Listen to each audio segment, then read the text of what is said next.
Let's get more on Musk's potentially massive payday with fast money friend Gene Munster. He's a managing partner at Deepwater Asset Management. I don't know if you thought this was a sure thing, Gene, but I mean, to have some notable investors like the Norwegian Sovereign Wealth Fund vote against, turn this sort of into a nail biter. What does this mean? What sort of path is now cleared for Tesla now knowing that Elon Musk will in fact stay? Well, like you said, it was not a foregone conclusion that the vote was going to go in his direction. I was surprised, very surprised at that 75% of support that he's had. So clearly investors are on his side here. And I think there are two important pieces to that. One, of course, is that it keeps Elon happy. The reason why he's happy is if he wants to build, as he describes it, this army of robots, he wants to be in control of the company. Now, basically, there's no risk that he gets pushed out. So that was one piece. But there's something else that is important related to that 75% in agreement around this pay package.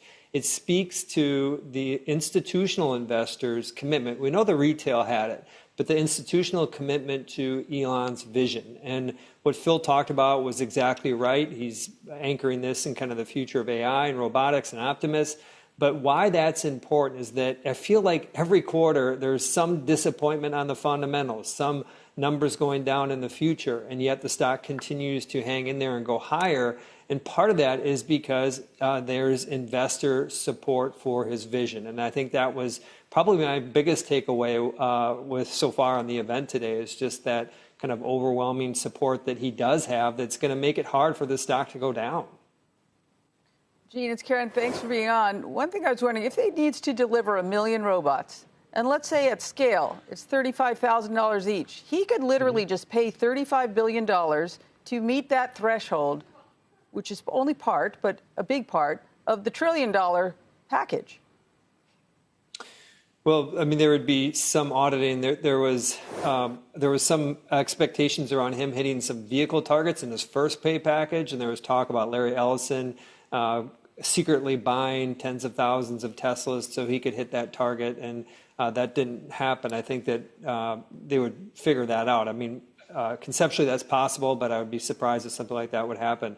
And the other piece too is like that $1 trillion package. I mean, this is a bingo card with 24 squares on it, and it's incremental. And so that, I think, is the hardest of the hurdles, the million optimists in a year. I think that's the hardest of all those. But they have to get to him really paid out, he's got to get an $8.5 trillion market cap. And so I think that this is in the best interest of shareholders. It's a big number, but it's a really high bar for him to hit. Just to put some quick numbers into perspective, too, Phil talked about that 10 million run rate, the 10 million production rate of Austin doing Optimus. You know, who knows when they're going to get there. But if you assume a $30,000, that's a $300 billion business. They're just over $100 billion expected for next year. And so you get some like a sense about how he thinks about the weighting of the revenue longer term.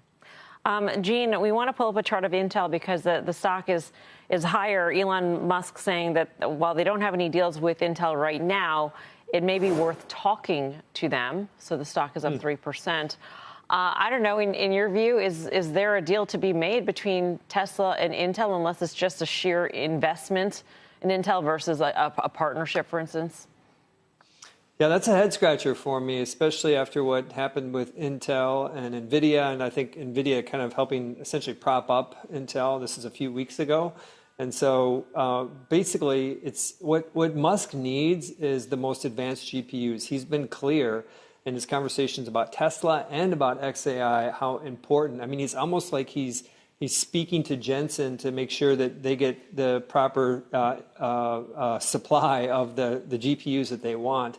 When it comes to Intel, it's just such a light year gap in terms of the technology between what they're offering, and I just struggle in terms of what Intel's really going to bring to the table that's going to help Tesla.